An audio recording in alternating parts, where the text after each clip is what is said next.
Hello and welcome to the Remedy Fibers podcast, a podcast about knitting and crochet hosted by me, Jillian.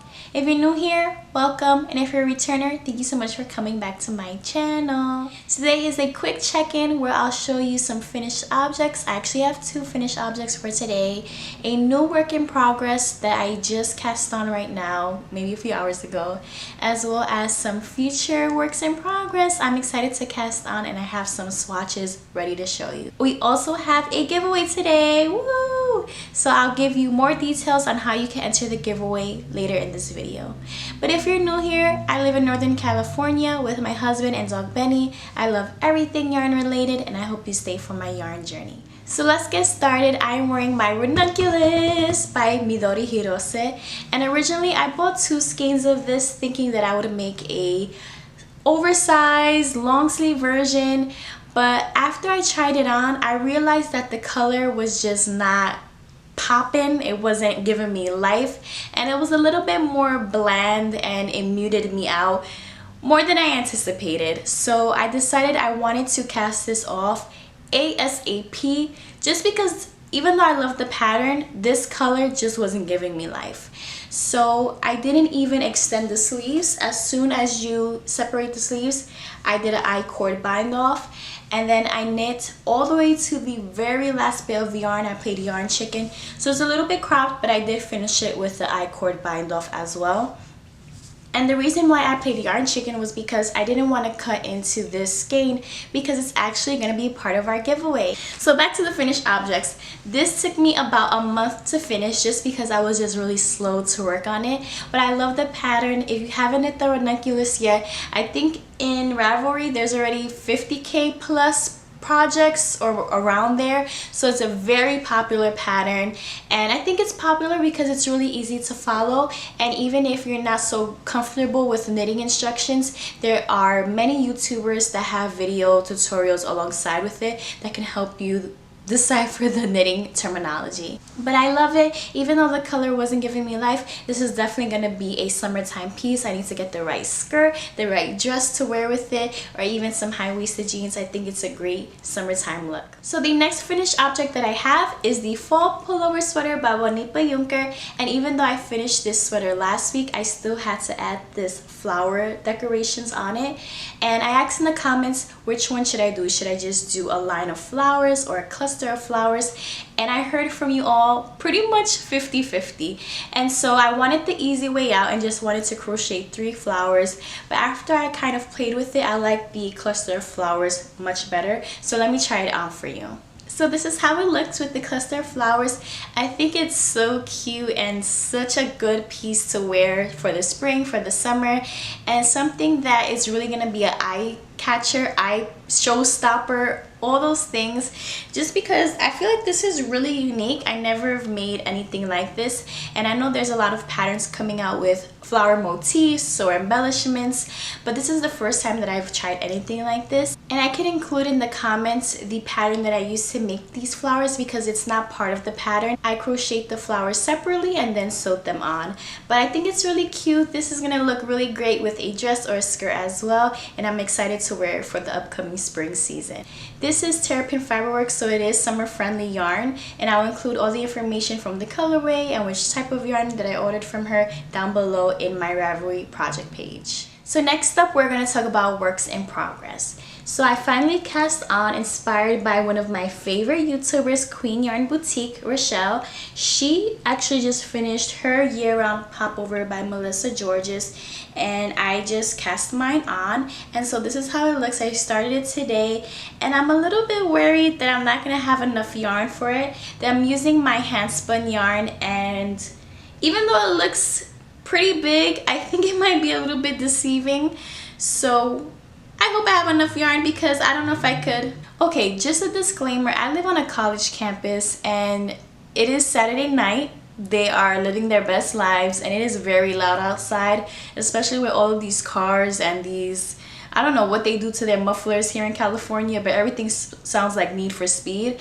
So I'm just gonna keep talking over it, but I definitely know you can hear it and it's very annoying, but that's what happens when you live on a college campus.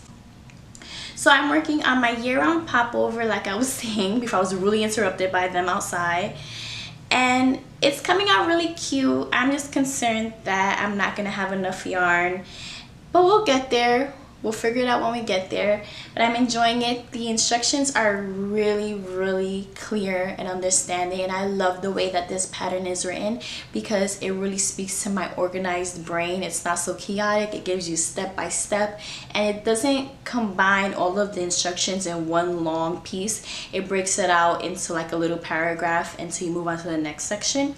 So far I'm loving it. I'm enjoying it. I actually didn't want to stop working on it, but I had to record this episode. So after this episode and after I edit, I'm going to work back on this. This is the first time that I'm knitting a garment with my hand spun. I have made mittens and I have made 2 hats before, and I even posted a new series called Spin to Sweater. If you haven't watched that, check it out, where it's going to be my second attempt in making a garment. This is going to be my first attempt, but I want to see if I have enough yarn, if I spin enough yarn. I like it because it's so unique, it's so interesting, and I can't believe that I spun this. And it's really cringy to see the mistakes, but also fun to work through them. So you can see, where is it? Like these parts, I made a mistake, or the yarn just started to do this weird thing when I started plying it. And I thought that maybe it would be cool to look at it, but right now I have it in the back of the work so you can't even see it. So I would say if you are a spinner, don't get too caught up on if your yarn looks like this, because I feel like the good thing about knitting is we can hide it in the back. This weird piece, I could probably crochet it to hide in there and no one would ever know. Even if the pieces are thin and thick, once it starts knitting up, you can't even see that. And one thing that I noticed when I did my 3-ply, this is the first time I ever did a 3-ply, it's not even spun together tightly. I don't know what I was doing, but some of the pieces are really loose, as if they haven't had enough twist on them. Don't get caught up on that, because apparently it still looks good and people pay a lot of money for hand spun. So I've made a few videos on how I want to reduce my stash, but that doesn't mean that I'm not going to buy yarn anymore. I just want to be more conscious of how I'm spending and how much I'm bringing into my stash. So right now I have 3 sweater projects worth of yarn left. Everything else is just odds and ends, and I don't like to accumulate too much yarn because it overwhelms me. So I don't know if you remember, but this was yarn that I bought during the Wine Country yarn crawl, and it was supposed to be the Ripple Halter Tee by Jessie May, but I wasn't feeling the yarn with that pattern, so it's just been on a break. So I unwound that whole thing and I have this yarn, and I thought, my friend gave me these little colors of wool. I have pretty much 2 of each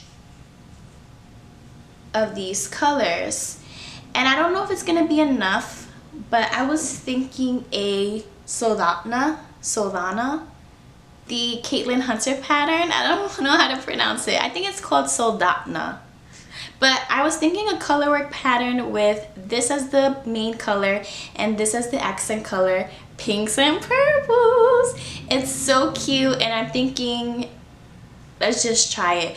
The pattern does call for DK weight, and this is fingering weight. I went in the projects page to see if anybody has already done this in a fingering weight, because it is a very old, not old, but it's an older, very popular pattern. And someone did use fingering weight yarn, and they said it didn't change the gauge.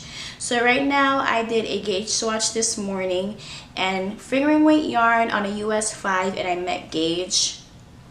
I kind of cheated. I didn't do the full gauge, but I wet blocked this, and before I wet blocked it, it was giving me 3.5 inches in width, and then after I wet blocked it and dried it, now it's giving me 4 inches for the gauge that I actually need.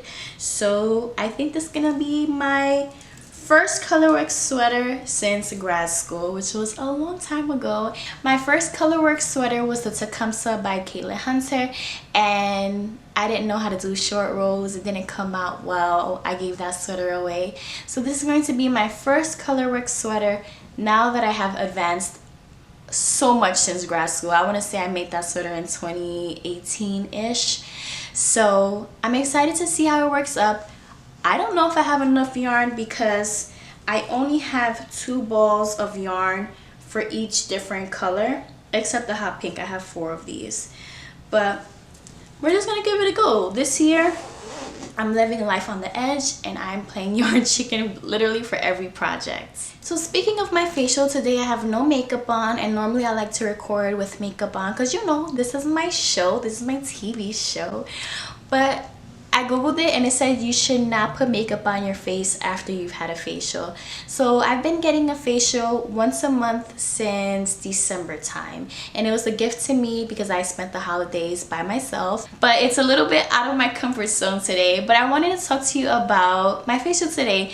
It's so nice, so relaxing. I feel like it's an in-between of not getting a massage because I don't really like that, but it's just really cleansing. My face feels so soft, and I even see the difference since going for like the last 4 months. So today I got this fur oil. I've been using it for, I want to say, the last 4 weeks, and it's been doing wonders on my face. That's why my face is glowing, because of this oil, and this is what she uses in her studio, so I needed to get the bigger size. And then she also gave me this cute little thank you bag, and inside it has a body wash from the same company. She said that this company is not really known right now and it's underrated, but all of their products are organic, cruelty-free, vegan, and this one doesn't have any chemicals. It's pure oil, like different types of oil. I don't know if it says it on here, but I googled it. And then she gave me this cute thank you card, and I didn't even realize she personalized it for me. It says, "Thank you for always being so sweet and full of joy. Enjoy these samples." That's so sweet. I never had a small business do that. And then some business cards and some candy. So if you haven't had a facial or it's been a while since you had one, go get one. She also gave me these, and that's why one of you are gonna go home with a booty mask, and then this one is for me. I'm keeping this one.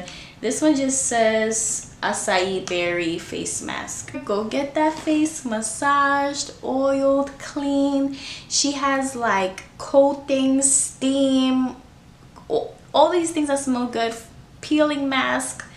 I love it. It's so fun when I go. So now let's get started with our giveaway. So this is what our lovely giveaway winner will receive.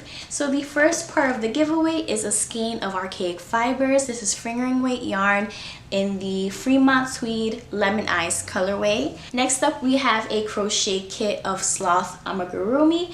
It already includes everything that you're gonna need, from the yarn, the crochet hook, the cotton, and even the little beady eyes. And last but not least, from my esthetician, a booty mask. So instead of for your face, it's actually for your booty. It has collagen, plumping, and toning goodness in this mask. And all you have to do is be a US or Canadian viewer. Sorry everyone, but shipping is very expensive. And then I will use the comments down below in our next giveaway announcement. So in the comments, just comment what you hope to receive when you get this gift, what you plan to do with it, what you hope to make.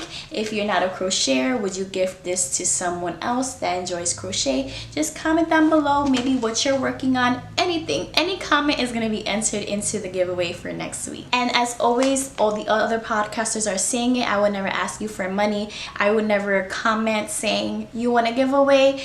Once you are announced in our random generator, you will message me. I will ask for your shipping address, and you will be given this at no cost to you. $0. This is a gift to all of my wonderful viewers, and thank you so much for watching. But that's all that I have for this week. I apologize in advance if it was a little bit chaotic. It is very loud outside, and my brain is just very mumbly jumbly today. But I appreciate you all for continuing to tune in and watch these episodes. I love doing them. They also put some pressure on me to get cracking on my works in progress and finishing things, which I am definitely a productivity knitter and crocheter. I like the process, but I like also the finished piece as well. But thank you so much for tuning in. I hope that you and your family are happy, healthy, and safe. I hope to talk to you next week, and take care. Bye.